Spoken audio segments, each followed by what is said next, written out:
Bien, señores, como todos los jueves, aquí está como el primer guandul, Francisco Capellán, para hablar de seguros, en momentos de seguros.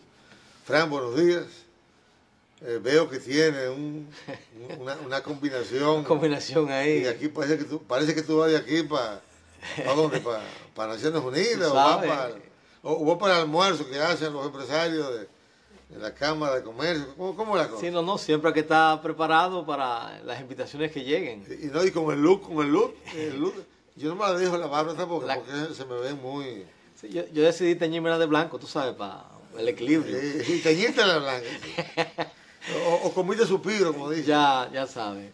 Bueno, en la mañana de hoy, primero buenos días a Miguel, buenos días amigas y amigos televidentes, que cada jueves comparten con nosotros este Momentum de Seguros, que está llegando gracias a la Cooperativa de los Maestros, ese esfuerzo colectivo del Magisterio Nacional, igual de Autocase y obviamente de Francisco Capellán, Corredores de Seguros.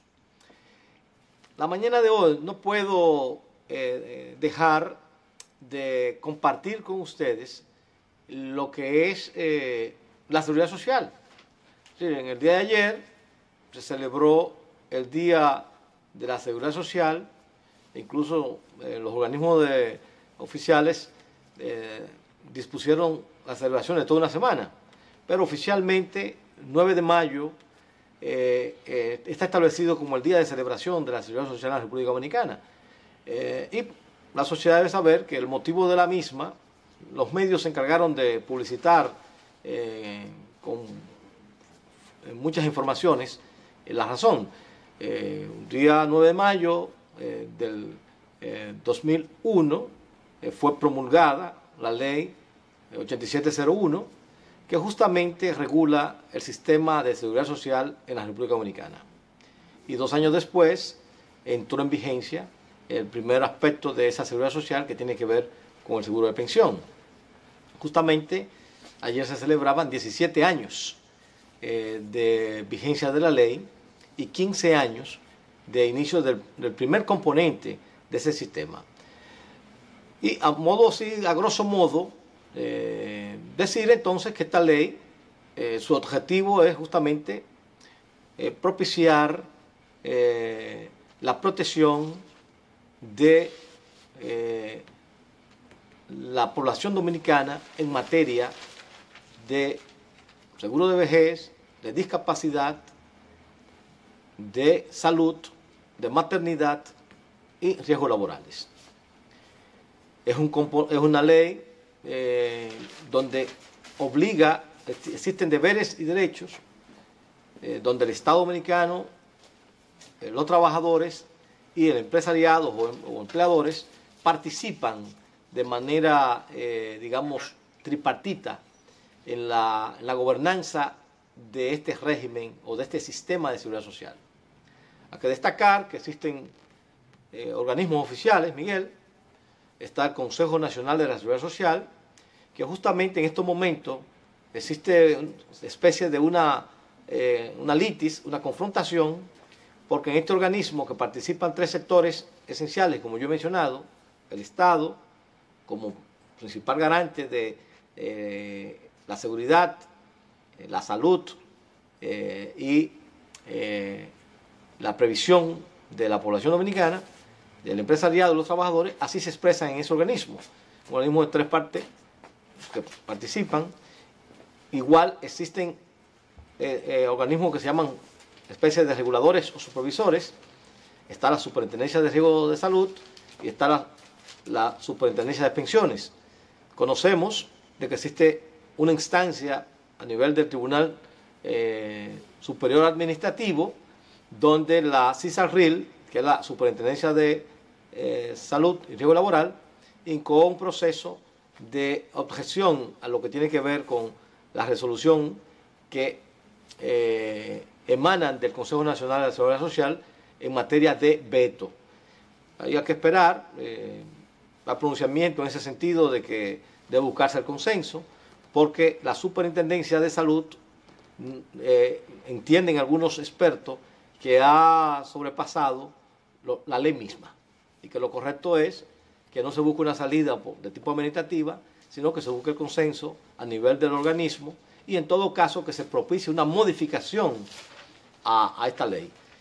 Y en esa dirección hay otros sectores que se suscriben de que esta misma ley ya queda desfasada después de 17 años de aprobación y que es urgente adecuar la misma para que se coloque más a favor de quién, del objeto de ser de la ley Miguel, que es los afiliados. Pero antes de entrar en esa parte, decir entonces que además del Consejo Nacional de la Seguridad Social, donde está representado el Estado, el empresariado y los trabajadores, pues también existe la superintendencia, salud, pensión, y existen los organismos, digamos, un organismo importante que es el de la información y defensa del afiliado, la DIDA, que también habría que ver hasta dónde este organismo... Pero eso no ha funcionado prácticamente. Hay que también revisar hasta dónde los afiliados se sienten debidamente defendidos e informados por ese organismo que la ley establece como el organismo que debe defender los intereses de los afiliados, como su nombre lo indica. Eso ni se siente que existe prácticamente. Así es. Existe la Tesorería de Seguridad Social, que vimos en los medios de comunicación diciendo que para ser más eficiente en términos de los recaudos, están propiciando que se le dé más autonomía y descentralización a este organismo, que el organismo de recaudo, se llama Tesorería de Seguridad Social. Okay. Y entonces existen organismos, digamos, proveedores, las ARS por un lado, que son las administradoras de riesgo de salud, básicamente manejadas por el sector privado, pero además existen ARS públicas como SENASA, y existe lo que es la administradora de fondos de pensiones, la AFP.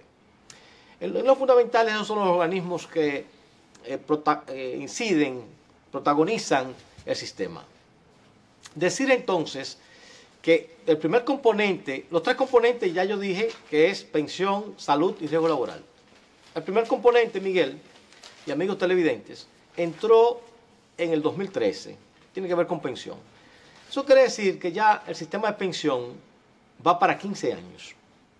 Según el sistema, a los 30 años, es decir, cuando una persona acumula 360 cuotas y 60 años de edad, ya tiene derecho a una pensión. Ojo, Miguel, dentro de las preocupaciones y de las cosas que hay que cambiar en el sistema, y sobre todo en la parte de pensión. La ley establece, Miguel, que un empleado a los 60 años de edad y 360 cuotas, el monto mínimo de la pensión es igual al salario mínimo nacional cotizable en el momento de la pensión. Mínimo a nivel público o privado. El salario mínimo nacional, es decir, no importa privado o público. Por ejemplo, ahora mismo está en 11.200 y algo. ¿Qué pasa? Según los estudios, los analistas, una persona que gane 20.000 pesos, la proyección de su pensión, Miguel, al cabo de 30 años de trabajo, anda por los 6.000 pesos. Entonces, ¿es eso una pensión digna? La calidad de vida de este empleado o trabajador, ganando al momento de su retiro 20.000 pesos, recibir 6.000, es colocarlo en una situación de suma precariedad. No, eso es... Decirte también, Miguel, por ejemplo, que el 36%, más o menos un tercio de los trabajadores solo cotiza un salario mínimo nacional, que es 11.826 pesos. ¿El 36%? El 36%. Si tú haces la proyección y te encuentras que el 36% de los afiliados al sistema en estos momentos promedian 11.826 pesos y las proyecciones de pensión anda de 22% a un 36%, ¿de qué pensión digna estamos hablando al término de la vida laboral de este empleador? Ponle el promedio, entre 22 y 36, ponle que se lleva un 28. El 28% de ese salario mínimo de 12.000 pesos. De 12.000 pesos. Estamos hablando de 6.000, de 5.000 pesos. No, el 28%, un chingado de la cuarta parte de 12. Así sería, la cuarta parte de 12 son 3. Serían 3.500 pesos. Entonces ahí Oye, Joel, ¿tú te imaginas? hay que hablar entonces seriamente de la necesidad de revisar el sistema de capitalización individual, que es la modalidad de pensión instaurado a partir de la modificación de la instauración de la ley 8701. Hay que destacar, Miguel, también, que solo pensión ha manejado por encima de los 500.000 millones de pesos en los 15 años de operación. Ya se habla de 550 por ahí. Perfecto. ¿Vamos a una pausa o seguimos? No, pues termina Sí. esa idea. Vamos a terminar esa idea. Entonces, destacar que aproximadamente, o se está acercando, el 85% de lo recaudado por las administradoras de fondos de pensiones están enfocados o invertidos en bonos del Estado El bono del Estado. y en otros organismos del Estado. Eso entonces tiene sus bemoles, sus riesgos, porque frente a una situación de crisis económica potencial, ciertamente estamos en una situación de estabilidad económica, de manejo de la macroeconomía, pero estamos en riesgo en sociedades como estas. Aunque como el Estado no quiebra, Pero, atiéndeme, se propicia y la misma ley favorece la diversificación, que no solo sea en la cuenta del Estado, sino que se piense en inversiones también de mayor rentabilidad. Pero destacar, Miguel, que la rentabilidad promedio que están alcanzando los fondos de pensiones anda por el 10.96%. pero bueno, Muy buena rentabilidad. Pero ¿qué es lo que pasa? Que esa rentabilidad no se redistribuye en favor de la cuenta de pensión de los afiliados, que son los que ponen el es decir, la dinero. ganancia que generan esos fondos no van No directamente a proporcional. beneficiar a los dueños del dinero. ¿Y por qué? Porque hay un costo de intermediación demasiado elevado. Entonces, parte de las modificaciones que se propician a la ley es que las administradoras de fondos de pensiones, por favor, se dispongan a ganar menos. Porque se habla de cerca de un 25%. Si no me equivoco. Bueno, comenzaron con un 30. Con 30. Y después creo que ellos espontáneamente Se le redujo. bajaron no sé cuánto. Exacto. Pero sigue siendo una ganancia onerosa. Exorbitante. Entonces, son de las cosas que los especialistas, los sectores sensatos de la población dominicana, de la sociedad, están promoviendo que sea revisada esta ley, sin dejar de apreciar y valorar la trascendencia de la misma. En sentido general, el sistema ha recaudado alrededor de 730.000 millones de pesos, tanto pensión como salud. Y se habla, Miguel, de que cerca de 7.500.000 dominicanos están vinculados al sistema. Pero te doy un dato, Miguel. De esos casi 8 millones de dominicanos, solo 4 millones corresponden al régimen contributivo. Y allá paso a aclarar. ¿Qué es régimen contributivo? Es aquel donde participa o el Estado o un empleador como contribuyente junto al empleado que aporta 1% de la cuota para el sistema. Por ejemplo, A todo el que trabaja entonces. todo lo que trabaja es el contributivo. Pero Miguel, más de 3.500.000 dominicanos que están en el subsidiado, es decir, que es el Estado el que dispone de esto. Y eso es revelador. Es revelador, ¿por qué? Porque, Miguel, a un 58% de la población económicamente activa, ¿sabe dónde? En el sector informal. Solo a un 41% de la población económicamente activa en el sistema. Entonces, eso también es un elemento revelador de que hay una situación que de entrar en formalidad estos empleados o esta masa económicamente activa, el mismo sistema puede ser más robusto. Los niveles de pensiones pudieran elevarse.